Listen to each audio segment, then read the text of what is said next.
दोस्तों सरकार को सजेशन दिया गया है कि स्ट्रीम्स को हटा दो, ये science stream, arts stream, humanities, commerce, इन स्ट्रीम्स को हटा दो, इनकी कोई ज़रूरत नहीं है, ये बहुत पुरानी है। ये स्ट्रीम्स जब की हैं, जब भारत आज़ाद हुआ था तो 70-75 साल पुरानी इन स्ट्रीम्स को बस बाय बाय कर दो, टाटा कर दो। सजेशन आया है कि बोर्ड के जो एग्ज़ाम है वो साल में 2 बार करो, बच्चा जब तैयार हो तब एग्ज़ाम दे। क्यों? क्योंकि भविष्य के अंदर इस देश भारत के अंदर जो बोर्ड एग्ज़ाम है वो ऑन डिमांड होने चाहिए, यानी क्वेश्चन बैंक तैयार रहेगा और सॉफ्टवेयर की मदद से पेपर बनाया जाएगा। तो बच्चे ने जो डेट पिक करी है उस डेट के हिसाब से एक पेपर बनेगा जो उस बच्चे के लिए स्पेसिफिक होगा और बच्चा उस पेपर को देगा और अपने बोर्ड के एग्जाम क्लियर कर लेगा। स्ट्रेस बहुत है, टेंशन बहुत है, लोड बहुत है, जेई भी है, नीट भी है, सीयूईटी भी है, बहुत सारे कॉम्पिटिटिव एग्जाम है। उन एग्जाम्स के साथ बोर्ड का एग्जाम जो है वो और भी ज़्यादा टेंशन का माहौल क्रिएट कर रहा है। बच्चों को वो जो टेंशन है, वो जो प्रेशर, वो जो लोड है, वो मैनेज करने में प्रॉब्लम आ रही है। साथ ही साथ इसके अंदर ऐसे सजेशन है जो ये कह रहे हैं कि अभी का जो सिस्टम है वो सिस्टम कुछ वैल्यू ऐड नहीं कर रहा है, तो या तो स्कूल एजुकेशन के सिस्टम को ऐसा बनाओ कि कुछ वैल्यू ऐड कर सके। और वैल्यू ऐड अगर मेरे को स्कूल एजुकेशन से करवानी है तो स्कूल एजुकेशन को कंप्लीटली एंड टोटली एक बार नए तरीके से देखना होगा। तो न्यू एजुकेशन पॉलिसी जो है उसके चलते बहुत सारे सजेशंस इस 628 पेज के डॉक्यूमेंट में दिए गए हैं।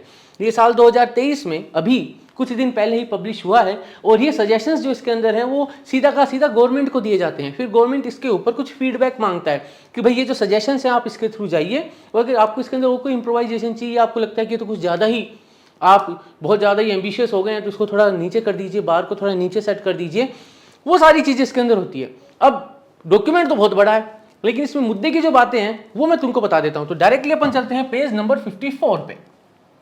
पेज नंबर 54 जो है उसमें मेरे को यहाँ पे एक फिगर दिख रहा है, मैं इसको थोड़ा बड़ा कर देता हूँ। ये है क्लास 9-10 के बच्चों के लिए। तो क्लास 9-10 के जो बच्चे हैं, यहां लिखा हुआ है देखो, 2 essential courses from each of the curricular areas of for grade 10 certification, यानी 10वीं क्लास को पास करने के लिए ये जितने भी तुमको दिख रहे हैं, humanities, mathematics, computing, vocational education, physical education, arts education, social science, science and interdisciplinary areas, तो ये जितने भी एरियाज हैं टोटली कितने हैं? ये जो टोटल हैं ये है मेरे पास 1 2 3 4 5 6 7 8, ये जो 8 एरिया हैं इसके अंदर 2 एसेंशियल कोर्स करने हैं। अब जैसे ही मैंने पढ़ा इनके अंदर 2 एसेंशियल कोर्स करने तो मैं थोड़ा कंफ्यूज हो गया, ये एसेंशियल कोर्स का क्या मतलब है? कुल मिलाकर 1 साल जो पूरा तुम एक सब्जेक्ट पढ़ोगे उसको एक कोर्स माना जाएगा। तो इस तरीके से मेरे को 2 कंप्लीट साल भर के लिए कोर्स पढ़ने और 9-10 के बच्चों को इन एरियाज के अंदर जो एसेंशियल कोर्स वो पढ़ेंगे तो उनके लिए अब यहां पे जो लिखा हुआ है देखो, बड़ा कर देता हूं, उनको students must clear 8 board examinations at the end of grade 10। तो जो नया सजेशन आया है 10वीं क्लास के बच्चों के लिए, तो ये जो 10 एरिया हैं, ये जो 8 एरिया हैं, इन 8 एरियाज के अंदर 2 साल आपको पूरा पूरा पढ़ना है और इन 8 सब्जेक्ट्स को मान लो, जो भी मान लो, उनके जो बोर्ड के पेपर होंगे उनको आप क्लियर करोगे तभी आपकी 10वीं पास कहलाए जाएंगे आप। ठीक है, ये सजेशन अभी इंप्लीमेंट नहीं हुआ है, तुम डरो मत। ठीक है, ओके। ऐसे ही सजेशन क्लास 11th और 12th के लिए भी है। ठीक है, तो डिजाइन फॉर ग्रेड 11 एंड 12 उसमें भी ऐसा है। इसमें देखो क्या लिखा हुआ है, ये तो बहुत ही शानदार है।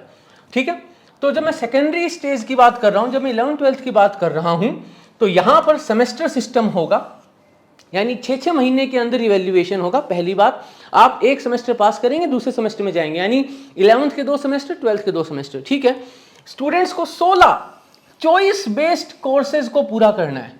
अब यहां पर जो चॉइस बेस्ड कोर्सेज हैं उसके अंदर सबसे खास बात यह है कि सजेशन दिया गया है कि साइंस, आर्ट्स, ह्यूमैनिटीज, कॉमर्स, इन स्ट्रीम्स को हटा दो। ये बचेगा ही नहीं, ये नाम ही नहीं बचेगा, ऐसी कोई चीज बचेगी नहीं कि भाई बोलते थे ना, भैया तू किस स्ट्रीम का है? तू साइंस स्ट्रीम का है? अरे वाह, तू आर्ट्स स्ट्रीम का है? अच्छा ठीक है, तू कॉमर्स स्ट्रीम का है? ओके ओके ओके, खत्म, कोई ऐसी स्ट्रीम बचेगी नहीं। रेदर अब बच्चों के पास पूरी पूरी चॉइस रहेगी कि वो कौन सा सब्जेक्ट उठा के कौन सा सब्जेक्ट पढ़ना चाहते हैं। इसके अंदर भी कुछ क्राइटेरियाज हैं। क्या क्राइटेरियाज हैं वो देखो, तो जैसे यहां पे देखो लिखा हुआ है, to ensure that students have adequate breadth, यानी पूरी चौड़ाई तक उनका जो है नॉलेज बढ़े, उसके लिए उनको डिसिप्लिन चूज करने पड़ेंगे। ठीक है, 3 करिकुलर एरियाज से। तो पहले आप डिसिप्लिन चूज करेंगे 3 करिकुलर एरिया से, और फिर उन डिसिप्लिन के अंदर आपको कोर्सेज करने होंगे। ठीक है, देखो आगे लिखा हुआ है, तो मैंने जो डिसिप्लिन चूज किए हैं, फिर मेरे को उसके अंदर कंप्लीट करने पड़ेंगे 4 choice based courses. 4 choice based courses का मतलब यह एक कोर्स एक सेमेस्टर का होगा, यानी 11th में 2 कोर्स, 12th में 2 कोर्स। अब जब मैंने देखा तो मैं बड़ा कंफ्यूज हो गया, मैंने कहा कोर्स कैसे करेंगे, मतलब क्या फिजिक्स 1 फिजिक्स 2 केमिस्ट्री 1 केमिस्ट्री 2 कैसे चलेगा, होगा क्या इसके अंदर, वो सारी डिटेल भी अपन देखेंगे। तो अभी डरो मत, यहां पर 11th 12th वाले बच्चों के लिए काफी आसान कर दिया, मैं सही बता रहा हूं तुमको। ठीक है, तो ये कुछ करिकुलर एरियाज बताए हैं। तो मेरे पास 11th 12th के बच्चों के लिए कौन कौन से करिकुलर एरियाज हैं, देखो थोड़ा बड़ा कर लें इसको अपन। तो humanities, social science, science, mathematics and computing, arts, vocational education, sports and interdisciplinary areas. अब इसके अंदर कौन कौन से कोर्सेज हैं, तो मेरे पास ह्यूमैनिटीज में लैंग्वेजेस, लिटरेचर, फिलोसफी है, मेरे पास हिस्ट्री, ज्योग्राफी है, सोशल साइंस में political science, psychology, economics, sociology, physics, chemistry, biology है। साइंस के अंदर मैथमेटिक्स और कंप्यूटिंग में मैथमेटिक्स है, कंप्यूटर साइंस है, बिजनेस मैथमेटिक्स है। तो इस तरीके से इनने ये बना दिए डिसिप्लिन, ये करिकुलर एरियाज। तो मैं इन करिकुलर एरियाज को पिक करूंगा, उसके अंदर मैं पर्टिकुलर कोर्स पिक करूंगा, और जो मैं कोर्स पिक करूंगा, डिसिप्लिन जो पिक करूंगा, उसके मेरे को 4 कोर्स करने। अब ये 4 कोर्स कैसे होने वाले हैं वो भी अपन समझ लेते हैं। तो यहां पर जो मेन मुद्दे की बात है वो ऐसी है कि अब बच्चों के लिए फ्रीडम हो गई है, यानी अब ऐसा नहीं है कि मैं तो ह्यूमैनिटीज का हूं तो मैं तो फिजिक्स केमिस्ट्री नहीं ले सकता, खत्म। कैसे, देखो एग्जांपल देखो, इलस्ट्रेशन इनने दिया है एक बहुत ही बढ़िया। अगर एक स्टूडेंट चूज करता है social science curricular area, social science history discipline, तो सोशल साइंस में उसने सिर्फ हिस्ट्री लिया है, ठीक है, तो उसके अंदर उस बच्चे को कंप्लीट करने पड़ेंगे 4 कोर्स हिस्ट्री के। 4 कोर्स हिस्ट्री के मतलब हिस्ट्री को 4 सेमेस्टर पढ़ना पड़ेगा, 11वीं सेमेस्टर 1, 11वीं सेमेस्टर 2, यानी ये मान लो जुलाई से दिसंबर, फिर जनवरी से अप्रैल, फिर जुलाई से दिसंबर, फिर जनवरी से अप्रैल, ऐसे। तो ऐसे 11वीं और 12वीं में ये सेमेस्टर वाइज सिस्टम होगा, उसके अंदर पढ़ना होगा। ठीक है, उसने सेकंड करिकुलर एरिया जो लिया है वो उसने लिया है ह्यूमैनिटीज में। She could then choose the humanities as the second curricular area. Social science उसने पहला लिया, सेकंड लिया उसने ह्यूमैनिटीज और फिलोसफी लिया।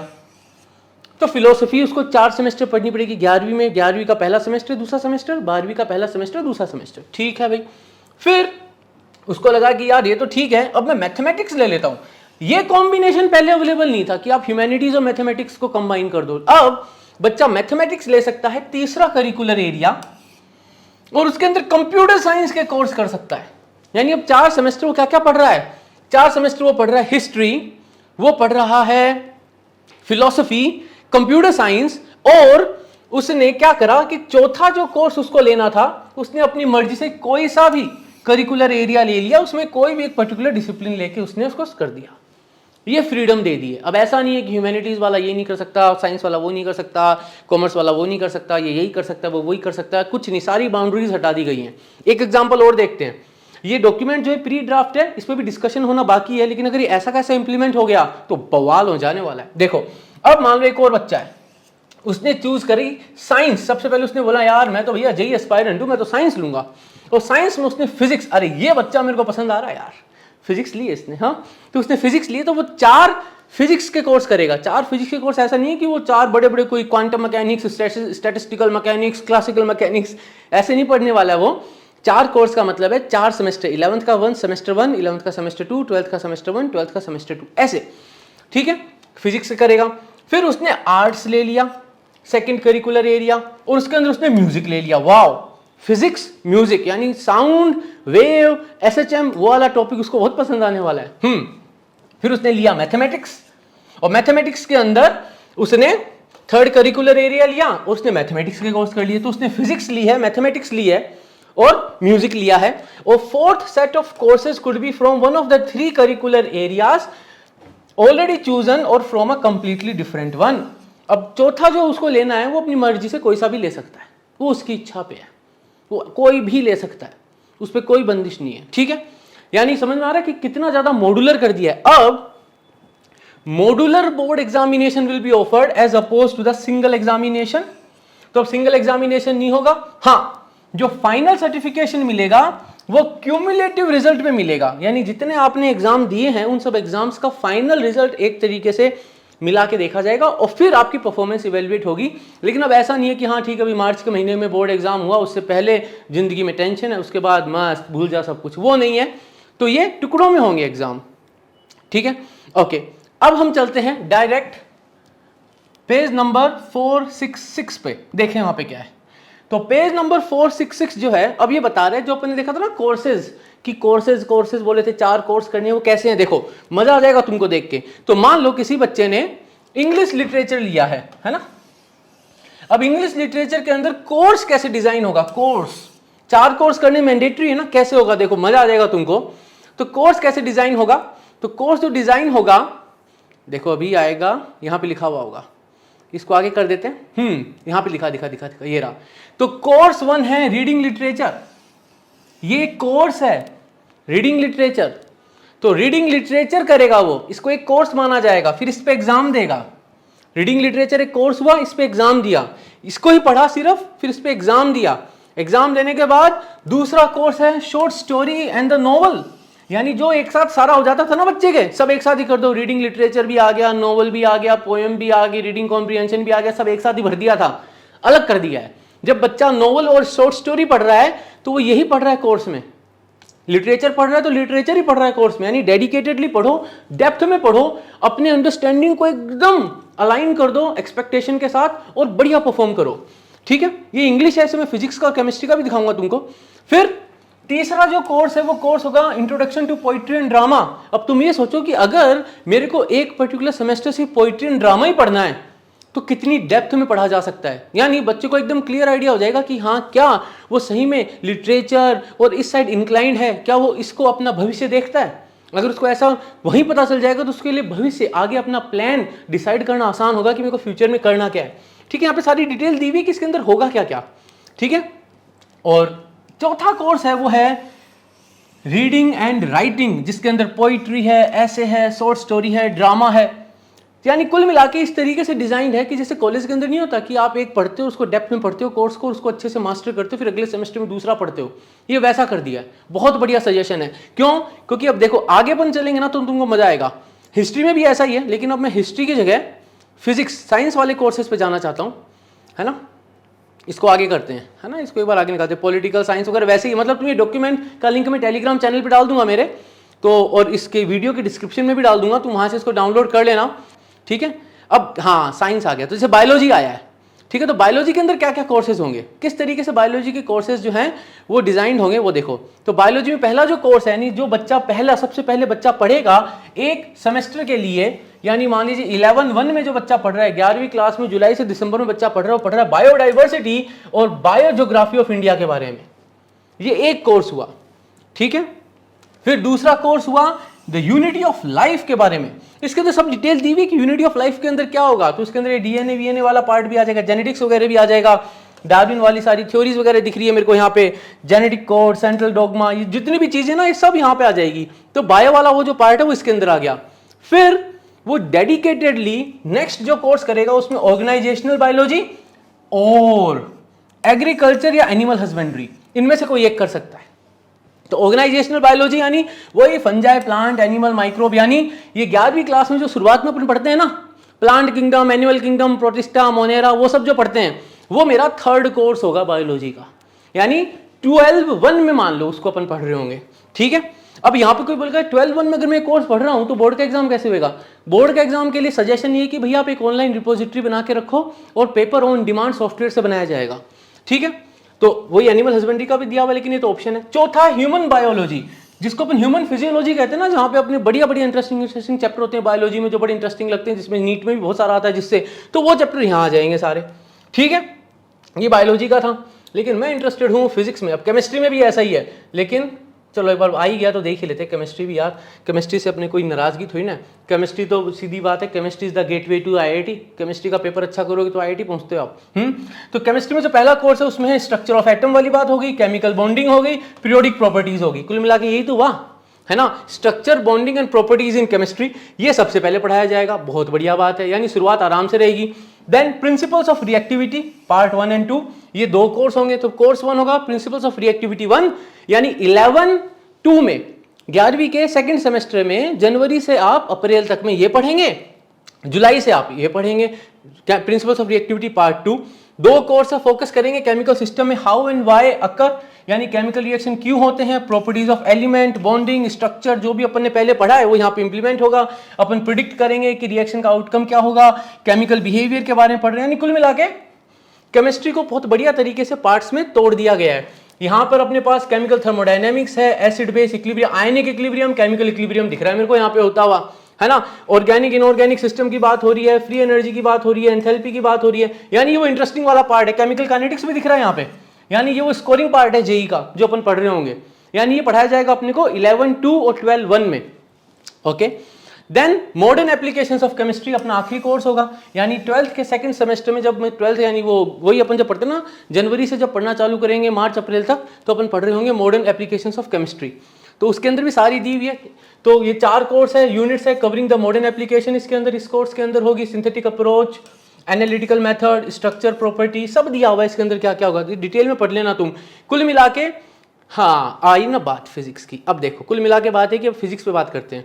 तो सबसे पहले बच्चा पढ़ेगा मैकेनिक्स। बोलो न्यूटन बाबा की जय। सीधी बात है, तो मैकेनिक्स पढ़ी जाएगी आराम से, यानी पूरा इत्मीनान से बैठ के तुम 5-6 महीने मैकेनिक्स पढ़ो, कोई टेंशन लेनी नहीं है, बाकी दुनिया को भूल जाओ। ठीक है, मैकेनिक्स में आपने महारत ही हासिल कर ली, अब आप आगे बढ़ोगे। तो जब मैकेनिक्स के मास्टर बन के, मैकेनिक्स मतलब मैकेनिक्स है भाई अपना मैकेनिक्स, ठीक है, पूरा मैकेनिक्स हुआ। फिर आएगी इलेक्ट्रिसिटी मैग्नेटिज्म, यानी 11वीं क्लास में सेकंड सेमेस्टर में आप पढ़ रहे हो इलेक्ट्रिसिटी एंड मैग्नेटिज्म, जो आप पढ़ते हैं 12th क्लास में। तो 12th क्लास का टॉपिक अब 11th में आ गया एक तरीके से। कुल मिला के बात है ये है कोर्स 2, 1 और 2 है तो सेकंड यही आएगा ना। ठीक है, तो इसके अंदर अपन पढ़ेंगे सारा, अपने इलेक्ट्रोस्टैट्स इसमें आ जाएगा, करंट इलेक्ट्रिसिटी इसमें आ जाएगा, अपना मैग्नेटिक इफेक्ट ऑफ करंट इसमें आ जाएगा, अपना EMI AC सब इसमें आ जाएगा, है ना, सारा इसमें आ जाएगा इलेक्ट्रिसिटी एंड मैग्नेटिज्म का। ऐसे लग रहा हो जैसे DC पांडे साहब की किताब ही नहीं आती है, एक एक किताब की एक एक कोर्स बना दिया, उस तरीके से लग रहा है। ठीक है, हाँ ये कोई प्रमोशन नहीं था भाई उस किताब का, मैंने अपने आप ही बोल दिया है ना, तो प्रमोशन नहीं कर रहा हूँ, डोंट वरी, पेड प्रमोशन नहीं है, सारी बढ़िया है। देन वेव्स एंड ऑप्टिक्स, तो यहाँ पर साउंड वेव्स आ गई, ऑप्टिक्स में रे ऑप्टिक्स आ गई, वेव ऑप्टिक्स आ गई, सब आ गई इसके अंदर। ये है मेरा 12/1, सब आ जाएगा इसके अंदर, डिफ्रैक्शन इंटरफेरेंस सारा आ गया। और फिर बाहुबली थर्मोडायनेमिक्स, जिससे इतने सारे सवाल आते हैं जेई के अंदर, वो मैं पढ़ूंगा 12th के लास्ट सेमेस्टर में, चौथे सेमेस्टर में। ठीक है, तो ये 4 कोर्सेज फिजिक्स के हो गए। तो इसी तरीके से सारा दिया हुआ है दोस्तों, सारा दिया हुआ है। आगे आ गया मैथमेटिक्स एंड कंप्यूटिंग भी आ गया। ठीक है, तो कुल मिला के बहुत ही एम्बिशियस और बहुत ही डिटेल में बनाया हुआ है। कैसे डिटेल में बनाया हुआ है? क्योंकि मेहनत लगती है दोस्तों, 628 पेजेस हैं और बहुत डिटेल में एक एक चीज बताई गई है। रेदर तुमको यहां पर यह भी मिल जाएगा कि किस तरीके से कोर्स डिजाइन करने हैं, और इनने इस डॉक्यूमेंट के अंदर स्कूल्स को सजेशन के तौर पे भी बताया है कि वो स्कूल का शेड्यूल और टाइम टेबल कैसा बना सकते हैं, जिससे कि बच्चों के लिए आसानी रहे कि बच्चे कैसे पढ़ सकते हैं। तो तुम इस डॉक्यूमेंट को देखोगे ना, you will feel really good कि हाँ भी सरकार हमारे बारे में तो बहुत ज्यादा सोच रही है यार।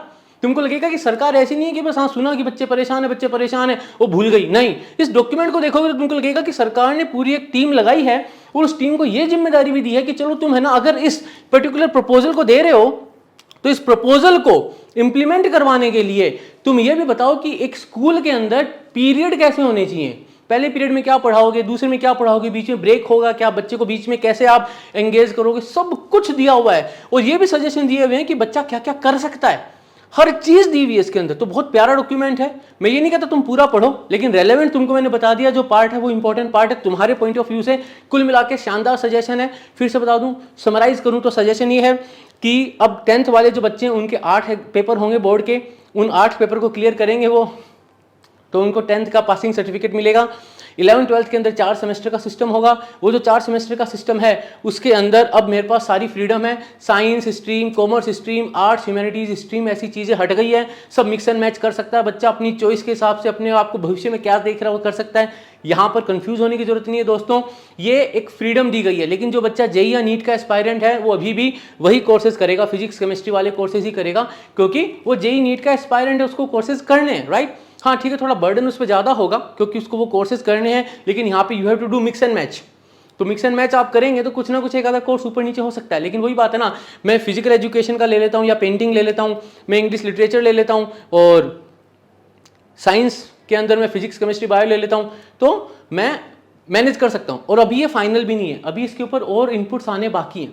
तो कुल मिला के हमारे पास यहाँ पर एक बहुत ही प्यारा सजेशन है, जहाँ पे बोर्ड के एग्जाम साल में 2 बार का सजेशन दिया गया है, ऑनलाइन रिपोजिटरी बनाने का, क्वेश्चन बैंक बनाने का सजेशन है, जहाँ पे सॉफ्टवेयर अपने आप क्वेश्चन उठा के पिक करे और पेपर बना के बच्चों को दे दे। तो कुल मिला के ऑन डिमांड एग्जाम, फ्यूचर के अंदर ऑन डिमांड एग्जाम हो सके इंडिया के अंदर, बोर्ड एग्जाम जैसे एग्जाम भी ऑन डिमांड हो सके, उसके लिए ये एक सजेशन है यहाँ पे। और किस तरीके का टाइम टेबल होना चाहिए, स्केड्यूल होना चाहिए, सारे सजेशन है। So effectively some big changes have been proposed. अब देखते हैं इसमें से कितने पास होते हैं, कितनों में चेंज होता है, कितने रुक जाते हैं। लेकिन जो कुछ भी है अभी ये सारी डिटेल्स सरकार के सामने रख दी गई है। सो दोस्तों जाओ डॉक्यूमेंट को देखो, लिंक से तुम डॉक्यूमेंट डाउनलोड करो। कोई भी डाउट हो तो कमेंट सेक्शन में जरूर पूछना। मिलेंगे अगली वीडियो में, तब तक के लिए जय हिंद।